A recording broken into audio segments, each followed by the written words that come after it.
আসসালামু আলাইকুম ওরহমতুল্লাহি ওবরাকাতুহ। আমি আশা করি আল্লাহ তাআলার অশেষ রহমতে আপনারা ভালো আছেন, সুস্থ আছেন। আজ আলোচনা করব পবিত্র জুমার দিন আসরের নামাজ আদায় করার পরে আপনারা না উঠে মাগরিবের আগ মুহূর্তে এই ছোট্ট দোয়াটি মাত্র 10 বার পাঠ করবেন এবং এর ফল আল্লাহ রাব্বুল আলামিন ইনশাআল্লাহ আপনাদেরকে দেখিয়ে দিবেন। যারা বিশেষ করে ঋণের মধ্যে আছেন, অভাবের মধ্যে আছেন, তারা আজকের ভিডিওর আমলটি অবশ্যই করবেন। নিয়ম মেনে ভিডিওটি দেখতে থাকুন। আশা করি সম্পূর্ণ ভিডিওটি আপনারা দেখে আমলটি করবেন।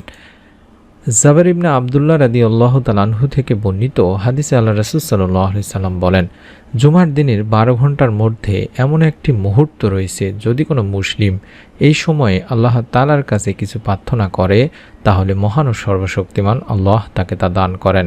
আর এই মুহূর্তটি তোমরা আসরের শেষ সময় অনুসন্ধান করো। আবু দাউদ শরীফের 1048 নম্বর একটি হাদিস। এই আসরের শেষ সময় বলতে আপনার সূর্য ডোবার আগ মুহূর্তকে বোঝানো হয়েছে। আবদুল্লাহ ইবনে সালাম রাদিয়াল্লাহু তাআলা আনহু থেকে বর্ণনা করা একটি হাদিস পাওয়া যায়, যেখানে বলা হয়েছে জুমাবারে বা শুক্রবারে আসরের পর থেকে সূর্যাস্ত পর্যন্ত দোয়া কবুল করা হয়। এবং বিখ্যাত সিরাত গ্রন্থেও এটি বর্ণিত হয়েছে যে জুমার দিন আসরের নামাজ আদায়ের পর দোয়া কবুল করা হয়। এটি জাদুল মাওয়াদে বলা হয়েছে দিনী ভাই বোনেরা। এবং পবিত্র জুমার দিন আসরের পরে যে দোয়া কবুল হয় এটি আমরা বুখারী শরীফের একটি হাদিস থেকেও জানতে পারি। জুমাবারে একটি সময়ের কথা বলা হয়েছে, যেই সময়টিতে দোয়া কবুলের কথা বলা হয়েছে। হযরত আবু হুরায়রা রাদিয়াল্লাহু তাআলা আনহু বলেন, আল্লাহ রাসূল সাল্লাল্লাহু আলাইহি সাল্লাম বলেছেন, জুমার দিনে এমন একটি সময় আছে, সেই সময়টায় যদি কোনো মুসলিম নামাজ আদায়রত অবস্থায় থাকে এবং আল্লাহ তাআলার কাছে কিছু চায়, তাহলে আল্লাহ অবশ্যই তার সেই চাহিদাটি বা দোয়াটি কবুল করেন। এবং এরপর আল্লাহ রাসূল সাল্লাল্লাহু আলাইহি সাল্লাম তার হাত দিয়ে ইশারা করে সময়টির সংক্ষিপ্ততার ইঙ্গিত দেন। এটি বুখারী শরীফের একটি হাদিস। এছাড়াও আনাস ইবনে মালিক রাদিয়াল্লাহু তাআলা আনহু থেকেও একটি হাদিস আছে, যেখানে বলা হয়েছে যে জুমাবারে এমন একটি সময় আছে যেটাতে বান্দা আল্লাহ তাআলার কাছে কোনো দোয়া করলে আল্লাহ তাকে তা দিয়েই থাকেন। সুবহানাল্লাহ। আর সেই সময়টিকেই বিশেষ করে বোঝানো হয়েছে যে আসর থেকে শুরু করে সূর্য ডোবার আগ মুহূর্ত পর্যন্ত এই সময়টিতে আমরা বেশি বেশি দরুদ পাঠ করে নিব আগে, কারণ পবিত্র জুমার দিনে বেশি বেশি দরুদ পড়তে বলা হয়েছে তিনি ভাই বোনেরা। আবু উমামা রাদিয়াল্লাহু তাআলা আনহু থেকে বর্ণিত হাদিসে আল্লাহ রাসূল সাল্লাল্লাহু আলাইহি সাল্লাম বলেছেন, আমার উপর পবিত্র জুমার দিনে বেশি বেশি দরুদ পাঠ করো, কারণ আমার উম্মতের দরুদ পবিত্র জুমার দিন আমার কাছে পৌঁছানো হয়। যে ব্যক্তি আমার উপর সবচেয়ে বেশি দরুদ পাঠাবে সেই ব্যক্তি কিয়ামতের দিন আমার সবচেয়ে নিকটতম হবে। সুবহানাল্লাহ, সুবহানাল্লাহ। তাই বেশি বেশি দরুদ পাঠপূর্বক এই ছোট্ট দোয়াটি পাঠ করব আমরা, কম করে হলেও 10 বার। অর্থাৎ যারা অভাব অনটনের মধ্যে আছেন, ঋণের মধ্যে আছেন বিশেষ করে, তারা এই দোয়াটি অবশ্যই দরুদ ও ইস্তেগফার পাঠপূর্বক পবিত্র জুমার দিন আসরের পরে অবশ্যই করবেন।